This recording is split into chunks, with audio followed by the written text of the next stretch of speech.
Hey guys, what's up? Welcome to my channel. If you're new, I'm Kelly. This is KBellaBeauty, and I was sitting here today thinking I really want to film a video, but I'm not sure what I want to film. And if you caught my Sephora and Ulta sale haul, then you know I've kind of been away from social media for a while, and so I kind of didn't really have like a running list of video ideas like I normally do in my head.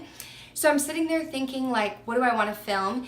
And it occurred to me that I said I was going to start a color series, and I would be incorporating colored eyeshadows onto my channel because that's, honestly, it's out of my comfort zone. So I decided I would film another video in my color series. As you can see, I went with blue, and I have a couple different tones of blue on my eyes here. So I thought I would throw this tutorial together for you guys. It's actually more like get ready with me style. I was just kind of doing my makeup and watching YouTube as I did it, and just kind of threw the eye look together. So I'll do my best to list everything that I'm wearing in the description bar down below, but I am going to use the Anastasia Beverly Hills Shadow Couture World Traveler palette. This was limited edition, as well as some of my Makeup Geek single eyeshadows. So I'll list the shade names down below. I will try to remember what is on my face, and I will list the lip combo down below as well. So if you want to see how I got this look here, go ahead and keep on watching.